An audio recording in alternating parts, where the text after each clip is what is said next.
And now, it's time for another Dice Tower review with the Game Boy Geek. Hello my friends, it's the Game Boy Geek here. Today we're going to be looking at an expansion for my favorite game of all time, Nothing Personal. Looking at Nothing Personal Associates, where here it has over 40 new gangsters, gangster types, all sorts of special abilities. Let's take a look.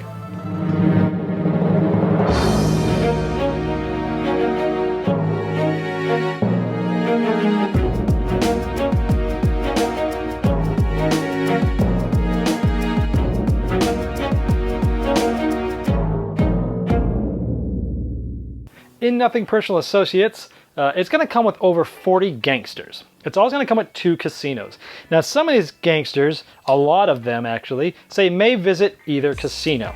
And what this means is for their ability, they can go to the red casino and roll the red die, and they can, this is kind of a risky one. So if you roll this, it's $15 and an influence card you get, but you could roll this and die. You could lose $5, you could gain 5, gain 8, gain 5 in an influence card, or gain 15 in an influence card. So that's pretty risky. And this one's all about money. It's gaining or losing money in the black casino. A little bit safer. This one you could die, but you could get better rewards as well. Now, there is a ton of, so over 40 gangsters here. I'm going to show you some of the ones that I like the best here. When making a move, if the capo ring is rolled, the target gangster dies. So that's just an automatic boom, dead. Now you can notice there's some logos here that we'll talk about that'll allow you to take different types of gangsters. For example, there's some that are always female and have a female one. There's some that are Russian, and you can play with just Russian gangsters. So it allows you to kind of customize the deck that you're playing with that game. May attempt to whack another gangster for $7 if the double guns is rolled. If the double guns rolled, whack any other gangster instead. That's really cool because you can try to get somebody and negotiate, get it going, roll something else, and kill somebody else. Maybe even that person's money who helped you in the first place. When making a move, this gangster gains +2. A lot of these cards have a lot to do with killing and making a move, because making a move is one of those things that I love in the game that doesn't happen enough because everyone kind of forgets you can do it, but it's really powerful because you get points and the person that you made the move on loses points. And this is adding that to try to get people to make moves more often, which I think is great. May attempt to whack another gangster for $8, gain $10 if the shotgun is rolled. So again, more killing people. Roll the number on the die and you get that many, add 1 to determine the amount of money you get. So it's random money, but it could be a lot, but she gets no points. Oh, I love this. The Father Pastor, look at this, the preacher with the money. May use the special power of any other con man on the board. So there's a lot of these that say you can use any power, in this case of another con man, and there's one of those for each of the different factions in the deck, essentially.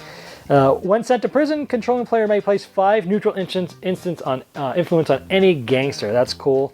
+4 respect and money if the twin is also on the board. So this is really cool, is these two people that they're not very strong by themselves, but if they're both on the board, man, you +4 and minus and money if they're both on the board. So that's really cool. If one's on, people are going to try to keep them on, and if you're not influencing one of those, you're going to be trying to get rid of them. That's pretty cool thing to do.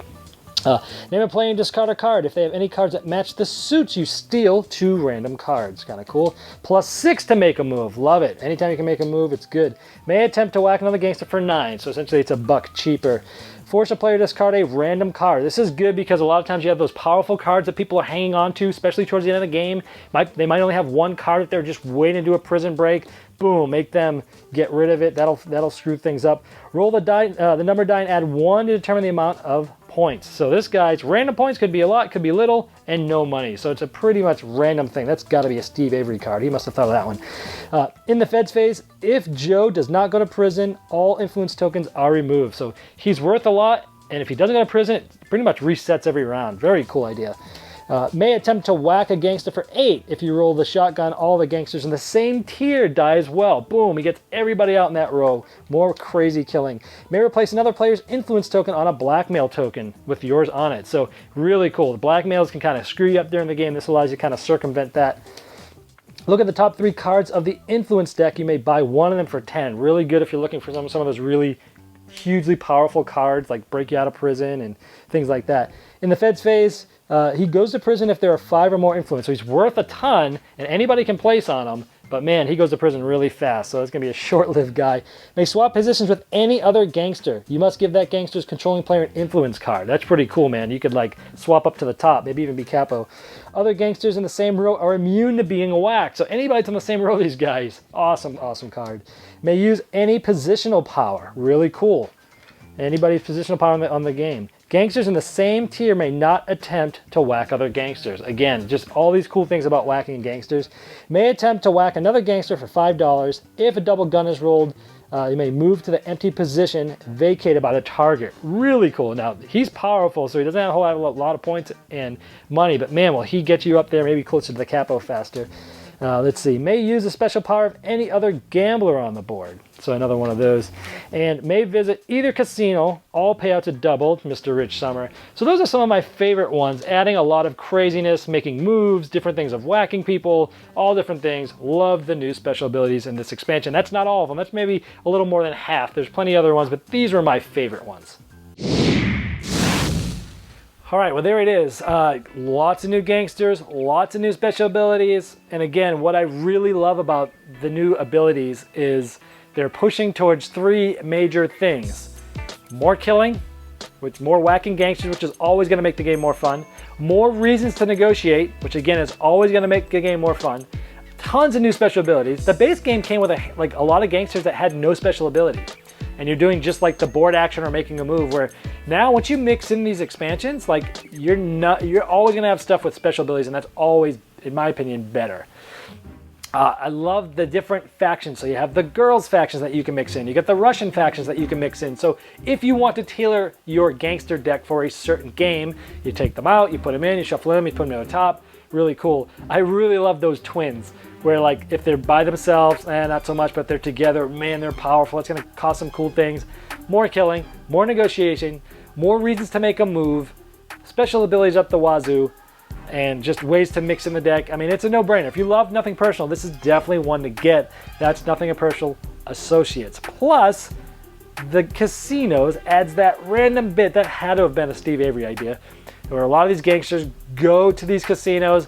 The red one's a little crazy, where you could die, but you can get better rewards, but you might die. Where the black one's a little more safe, but you're getting money. And I like that. You can just go over there and roll the die, and again, more randomness, more craziness. In my opinion, it's gonna make the game more fun. Associates. Thanks so much for watching the Dice Tower videos. Find more great videos and reviews, as well as our top-rated audio podcast at Dicetower.com. You can also find other great shows at Dicetowernetwork.com. I'm Eric Summerer, and you've been watching The Dice Tower. The Dice Tower is sponsored by Cool Stuff Inc., where you can find great games for great prices. Cool stuff in stock. Check them out at CoolStuffInc.com.